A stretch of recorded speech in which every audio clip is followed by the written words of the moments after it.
성도 여러분, 우리가 오늘 본문 말씀을 읽었습니다. 이 말씀에 보면 벼랑 끝에 내몰린 한 여인이 등장합니다. 이 여인은 매우 절박한 상황에 있었습니다. 그 여인의 그 절박함을 만드는 것이 질병이었습니다. 그녀는 인생이 이제 곧 끝날 상황이었습니다. 벼랑 끝이란 말은 한 발짝만 건너가면 끝나는 상황을 의미하죠. 그런데 어느 날 예수님에 대한 소문을 들었습니다. 예수님이 죽을 병을 고쳐준다는 소식입니다. 이 여인은 예수님을 만납니다. 그런데 놀라운 일이 일어났습니다. 벼랑 끝인 줄 알았는데 그 벼랑 끝에서도 삶이 계속 진행되면서 그의 인생이 마무리되지 않았다는 것이었습니다. 그러면 여러분, 이 여인의 벼랑 끝은 무엇일까요? 본문 43절은 이 여인의 벼랑 끝을 정확하게 그 병명을 설명하고 있습니다. 다 같이 읽어봅니다. 이에 12해를 혈륜증을 앓는 중에 아무에게도 고침을 받지 못하던 여자가, 아무에게도 고침을 받지 못했기 때문에 벼랑 끝이라는 말은 그 누구도 도움이 안 되며 그 무엇도 자신에게 도움이 안 되는 상태를 의미하죠. 이 여인은 12년을 화열하는 병을 겪었습니다. 우리가 피가 계속 코피가 매일매일 쏟아진다고 생각해 보십시오. 근데 이 여인은 하혈을 한 거예요. 그것도 12년을요. 눈물과 고통과 역겨움과 냄새나는 그 세월을 보낸 것입니다. 이 여인은 많은 의사를 만나며 돈으로 의사로 자신의 병을 고쳐보려고 했던 것이었습니다. 그런데 결국 그녀에게 남는 것은 바로 이 고통스러운 몸밖에 없었습니다. 이 그녀의 상태를 마가복음 5장 26절은 말해주고 있습니다. 다시 한번 볼까요? 마가복음 5장 26절입니다. 시작. 많은 의사에게 많은 괴로움을 받았고 가진 것도 다 허비하였을 때 아무 효험도 없고 도리어 더 중하던 차에, 이 여인은 가면 갈수록 자신은 돈도 써보고 의사도 만나보며 여러 상황을 다 했지만 자신은 돈도 다 잃고 허비되며 아무 효험도 몸에 차도도 없이 오히려 병이 심해졌다는 것입니다. 이게 벼랑 끝이죠. 사람도 도움이 안 되고 해결도 안 되는 상황. 우리는 각자의 고통이 있습니다. 가진 노력을 다하여 지금 겪는 이 고통을 없애보려고 또 없앨 수 있다라고 생각했습니다. 그런데 해결이 안 되는 것입니다. 해결이 안 되고 해결할 수 없고 상황도 안 좋은 상황, 이것을 우리는 벼랑 끝이라는 것입니다. 벼랑 끝은 바로 조금만 가면 떨어지는 상황을 의미하는 것이죠.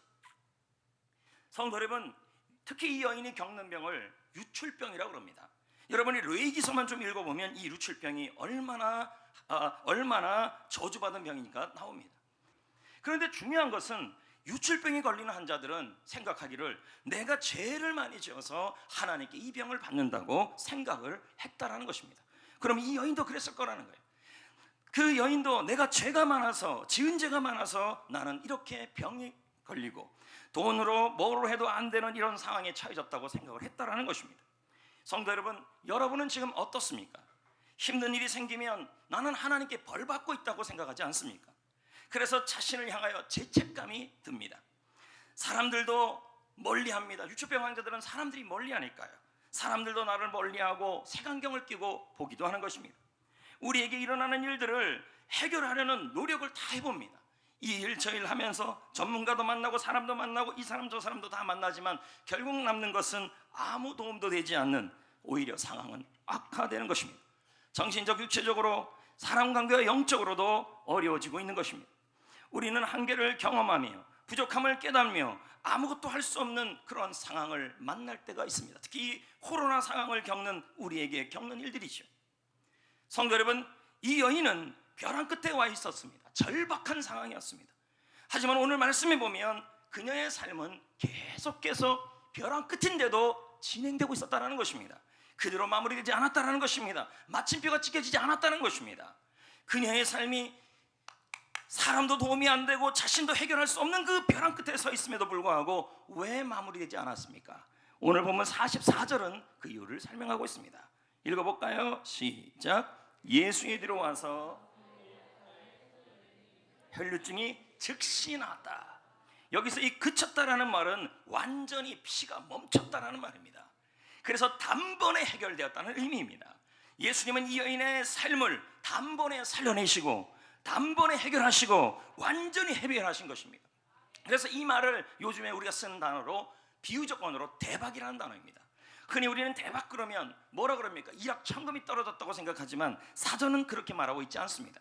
사전에 보면 대박이란 어떤 일이 크게 이루어짐을 비유적으로 설명한 말입니다. 그러므로 대박이라는 뜻은 큰 일이 일어났다는 겁니다. 이 말은 나쁜 의미가 아니라 좋은 큰 일이 일어났다 의미로 쓰는 게 대박이라는 말입니다. 이 여인은 벼랑 끝에서 절박한 상황에서 절박으로 끝나지 않고 그녀의 인생이 대박으로 끝났습니다. 그래서 이렇게 정리할 수 있습니다. 절박할 때도 대박 날 수 있다. 할렐루야. 절박할 때도 하나님께서 큰 일을 할 수 있다. 왜요? 주님은 그녀를 벼랑 끝에서 살려냈기 때문인 것입니다. 그러므로 그녀는 사람도 환경도 자신도 한계를 느끼는 상황에서 그 벼랑 끝에서 벼랑 끝이 어떤 장소가 됐냐면 예수님이 능력을 행하는 장소가 되었습니다. 그러므로 성도에게 벼랑 끝은 끝 마침표의 자리가 아니라 하나님의 능력을 경험하는 자리인 줄 믿습니다. 여러분, 이스라엘 백성들은 400년 동안 종살이를 하면서 바로의 능력을 경험했습니다. 바로는 우리가 아는 파라오지요. 파라오는 얼마나 힘이 있었는지, 그의 권세가 얼마나 강력했는지 그는 살아있는 권력이었습니다. 누가 파라오를 대적할 수 있겠습니까? 파라오는 살아있는 신처럼 여겨졌기 때문인 것입니다. 이스라엘 백성들은 400년 동안 있으면서 조상의 하나님에 대해서 들었습니다. 아브라함의 하나님, 이삭의 하나님, 야곱의 하나님에 대해 들어 알고 있었습니다. 그들은 이집트로 인도하여 기근 중에도 살려주신 요셉의 하나님도 들었습니다. 하지만 이집트에서 400년 동안 고통받고 있는데도 하나님은 침묵하시고 하나님은 능력을 보여주지 않았습니다. 그들은 생각했습니다. 내가 아는 아브라함의 하나님, 이삭의 하나님, 야곱의 하나님, 요셉의 하나님은 분명히 능력 있는 하나님이지만 그 하나님은 지금 나에게는 무능하신 분이시다. 그러면서 노예를 생활을 해갔습니다. 하나님은 이들의 믿음을 바꾸길 원했습니다. 이들의 생각을 바꾸길 원했습니다. 그래서 그들을 어디로 끌고 가냐면 벼랑 끝으로 끌고 갔습니다. 그것이 어디예요? 바로 홍해 바다 앞입니다. 물론 이집트에서 10가지 재앙을 통하여 그들은 하나님의 능력을 보았습니다. 야, 하나님은 능력이 계시다. 하나님은 바로 앞에서도 능력을 보이시는 분이시다. 그러나 여러분, 그 10가지 재앙이 있음에도 불구하고 바로는 살아있었습니다. 이 말은 살아있는 권력이 여전히 바로가 살아있었다는 말은 바로가 여전히 이스라엘 백성들 앞에 벌벌 뜨게 하는 존재로 남아있었던 것이었습니다. 그들은 바로 왕을 볼 때마다 두려웠던 것이었습니다. 하나님은 그들의 눈에 보이지 않는데 바로 왕은 눈에 보였습니다. 그들은 아직도 보이지 않는 하나님보다 보이는 바로가 더 두려웠습니다. 살아있는 권력이 두려웠던 것이었습니다. 그런 그들에게 하나님은 진짜 하나님의 능력을 보여주고 싶었던 것이었습니다. 그래서 그들을 끌고 간 것이 어디냐? 인도한 것이 홍해 앞이었어요. 생각해 보세요. 홍해 앞에는 말 그대로 절벽입니다. 벼랑 끝입니다. 물에 빠져 죽든지. 근데 뒤에는 뭐가 옵니까? 살아있는 권력인 바로 왕이 그들 앞에 병거를 끌고 마차를 타고 쫓아오는 거 아니겠습니까? 이 상황에서 이스라엘 백성들은 벼랑 끝에서 아무것도 할 수 없는 것입니다. 근데 하나님의 백성을 벼랑 끝으로 끌고 가는 것은 하나님의 백성을 몰살시키려는 것이 아니라 하나님은 바로보다 크시다. 하나님은 바로의 권력보다 크시다. 하나님은 전능하신 하나님이라는 그 사실을, 경험을 그 장소에서 홍해라는 벼랑 끝에서 하나님의 큰 일을 보여주기 위해서 하는 것입니다. 홍해는 그들이 경험하지 못한 극심한 벼랑 끝입니다. 그들은 절박했습니다. 홍해 앞에 할 수 있는 일이 뭐가 있겠습니까? 코로나 앞에 우리가 할 수 있는 일이 뭐가 있겠습니까? 질병 앞에 우리가 할 수 있는 일이 뭐가 있겠습니까? 해결할 수 없는 일 앞에서 우리가 할 수 있는 일이 뭐가 있겠습니까? 인생 앞에서 내가 할 수 있는 일들이 없을 때가 있다는 것입니다. 의지할 것도 없어요. 그러나 하나님은 그들을 벼랑 끝으로 끌고 가서 바로를 두려워하지 말아라. 살아있는 권력을 두려워하지 말아라. 진짜 중요한 것은 살아계신 하나님의 능력이다. 하나님의 능력을 벼랑 끝에서 보여주고 싶었던 것이었습니다. 그래서 출애굽기 14장 31절에 말씀하는 것입니다. 이스라엘이 여호와께 애굽 사람들에게 명하신 그 큰 능력을 보았으므로 백성이 여호와를 경외하며 여호와 그의 종 모세를 믿었더라. 여러분, 하나님은 벼랑 끝에서 이스라엘 백성들을 몰살시키려는 것이 아니었다는 거예요. 하나님의 능력을, 하나님의 큰 일을, 대박을 보여주기 위해서 했다는 거예요. 성도에게 벼랑 끝은 몰살이 아닙니다. 마침표가 아닙니다. 할렐루야. 왜 나를 벼랑 끝으로 몰고 가십니까? 왜 나를 하나님 몰살시키는 장소로 몰고 갑니까? 혈류병 걸린 여인처럼 나를 왜 이런 12년 동안 아무 현상이 일어나지 않습니까? 나를 왜 벼랑 끝으로 몰고 갑니까? 의사도 돈도 나에게 효용이 없네요. 예수님을 만나려고 하기 위해서. 여러분, 몇 년 동안 기도했죠. 근데 하나님이 응답을 안 해주시고, 하나님의 백성임에도 불구하고 하나님이 침묵하십니다. 시간이 가면 갈수록 그렇게 기도하고 그렇게 주님을 믿고 그렇게 예배하는데도 내 삶은 벼랑 끝으로 몰려가고 있어요. 할 수 있는 게 없어요. 내가 할 수 있는 일이 없고 한계를 느끼며 살아가지만, 숨쉬고 있지만 이대로 끝날 것 같은 절박한 상황 속에 처해지고 있는 거죠. 이게 나의 가정에, 나의 인생에, 나의 삶 속에 일어나고 있다는 것입니다. 성도 여러분, 하나님의 백성이 하나님의 백성을 벼랑 끝으로 인도하는 것은 여러분을 그곳에서 마침표를 끌고 끝나는 것이 아니라 하나님이 그곳에서 하나님의 능력, 하나님의 큰 일을 보여주고 하나님의 능력을 통해 하나님이 살아계심을 느껴서 하나님을 더 잘 믿게 하는 그 장소로 만들기 위해서라는 것입니다. 벼랑 끝에서 저와 여러분은 무능합니다. 뭘 할 수 있겠습니까? 그러나 홍해 앞에서, 벼랑 끝 앞에서 홍해가 크게 보이지만 하나님은 말씀합니다. 네가 홍해 못 이기냐? 난 홍해보다 더 능력 있는 하나님이다. 인생이 절박합니까? 하나님은 절박할 때 대박을 주시는 분이십니다. 큰 일을 경험하게 하시는 분이십니다. 그러면 여러분, 벼랑 끝에 서 있는 이 여인을 예수님이 왜 살려주냐는 거예요. 당시에 여러분, 예수님을 보려고 몰려왔던 무리가 굉장히 많았어요. 오늘 본문 말씀에 보면 예수님이 말합니다. 누가 나를 건드렸다, 누가 나를 만졌다 그랬더니 베드로가 뭐라 그럽니까? 예수님, 무리가 많아서 예수님을 만진 사람이 너무 많아요. 근데도 살아난 여인은 이 여인 하나밖에 없어요. 많이 예수님을 터치했는데 살아난 여인은 이 여인밖에 없다는 거죠. 그러면 여러분, 오늘 코로나19로 전 세계 교회와 한국 교회와 또 한국 교회 성도들과 또 이 자리에 있는 성도들이 다 벼랑 끝에 몰려가는 상황에 처해질 수 있죠.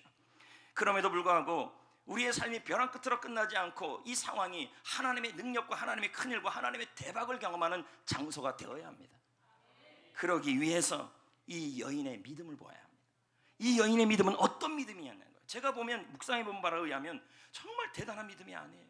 주님께 한 건 두 가지밖에 없어요. 근데 주님은 이걸 믿음이라 본 거예요. 내 믿음이 너를 구원했다. 평안히 가라. 그녀의 믿음은 두 가지였어요. 자, 44절을 볼까요? 한번 볼까요? 이 믿음을 품으면 여러분, 하나님께서, 예수님께서 여러분의 믿음을 보시고 그 벼랑 끝이 능력의 장소, 할렐루야, 하나님이 큰 일을 행하는 장소 되게 하여 주실 것입니다. 보자고요. 예수의 뒤로 와서 그의 옷가에 손을 대었다고 얘기해요. 자, 여기서 한번 보자고요. 그녀는 혈류증이 걸렸다, 유출병이 걸렸다라는 말은 일반적으로 그 당시 인식으로 본다면 너는 죄가 많다, 그러니까 네가 하나님께 벌을 받고 있다라고 생각이 드는 거예요. 그러면 여러분, 이런 상태라면 주님께 나갈 수가 없죠. 죄책감이 있고 남들이나 자신도 죄로 인해서 이런 병이 왔다고 생각이 드는 상황임에도 불구하고, 그리고 자신의 인생이 무능함에도 불구하고 그녀는 어떻게 합니까? 예수님께로 가까이 가고 있어요. 이게 믿음이란 얘기예요. 여러분, 내가 죄책감이 있어도, 내가 잘못을 하고 있어도, 내가 무능해도, 내가 예수님에 대하여, 아니 하나님에 대하여 절망하고 있어도 주님께 가는 거, 이게 믿음이에요. 할렐루야. 믿음이란 여러분, 벼랑 끝에 있어도, 무능력함을 경험해도, 정죄감이 들어도, 한계상을 경험해도, 사람들이 여러분을 멀리해도 더욱더 주님 곁으로 가는 거예요. 저는 이 말씀을 묵상하면서 요한복음 11장이 생각이 났어요.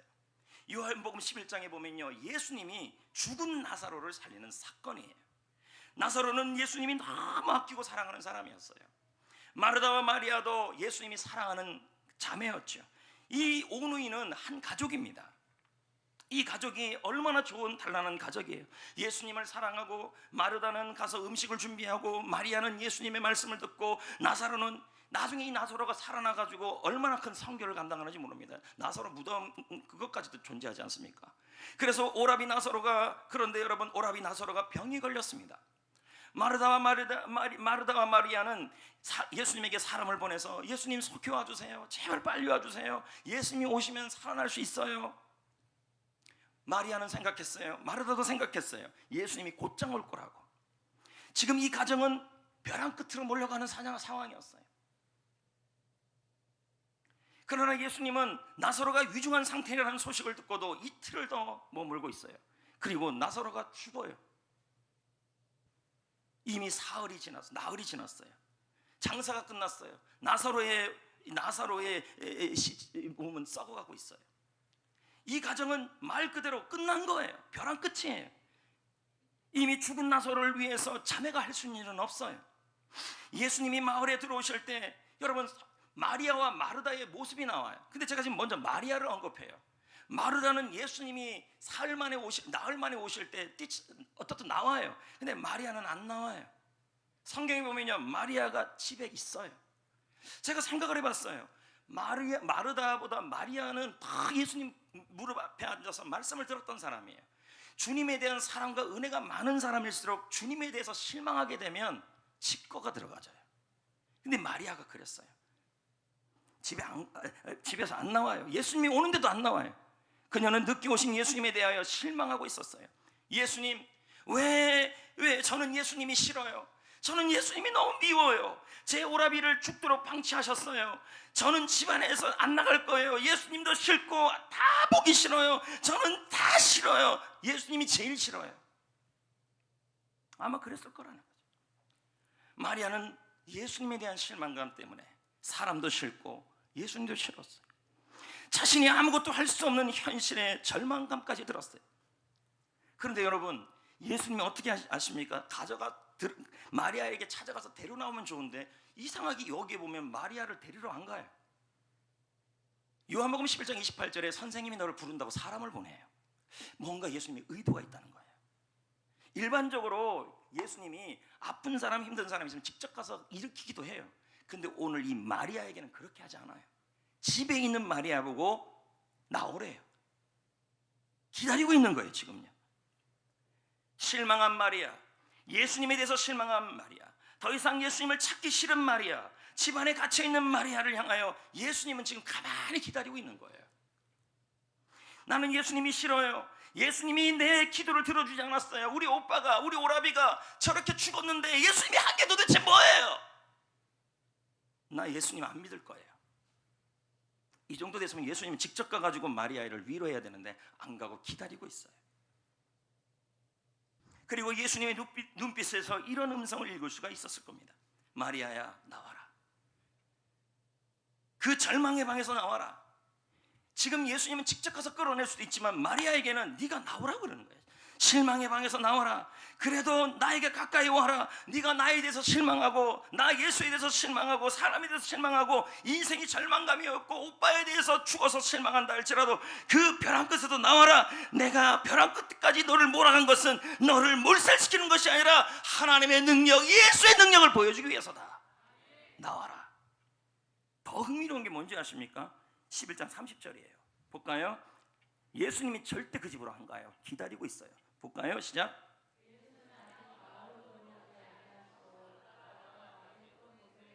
그대로 서 있어요. 마르다랑 먼저 만났거든요. 근데 마리아를 찾으러 안 들어가요. 그대로 서 계셔요. 예수님의 의도가 있어요. 너 나에게 믿음이 보여야 된다. 너 실망했느냐? 나에 대해서 실망하고 하나님에 대해서 실망하고 예수에 대해서 실망하고 인생이 절망들고 가정이 벼랑 끝까지 와서 아무것도 할 수 없느냐? 그래도 집안에 있지 말아라. 나를 믿고 나에게로 더 가까이 나에게로 나오는 그 믿음만은 보여라. 그걸 얘기하는 거예요.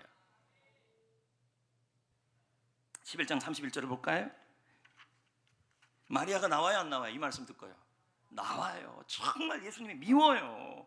예수님이 실망스러워요. 왜 우리 가정 이 지경까지 만들었습니까? 얼마나 믿겠습니까? 왜 내 삶을 이 지경까지 만들었습니까? 우리 오빠가 죽으면 우리 가정은 뭐 먹고 삽니까? 이 지경까지 만드는 예수님의 이 집에도 불구하고 그는 하나님의 전문 용어 쓸게요. 하나님께 삐진 거예요. 아주 단단히 삐진 거예요. 예수님께. 그럼에도 불구하고 나왔어요. 이게 믿음이라는 거예요. 혈병 걸린 여인처럼. 볼까요? 나왔나 안 나왔나? 마리아가 예수 계신 곳에 와서 배웠고 그 발 앞에 엎드렸다.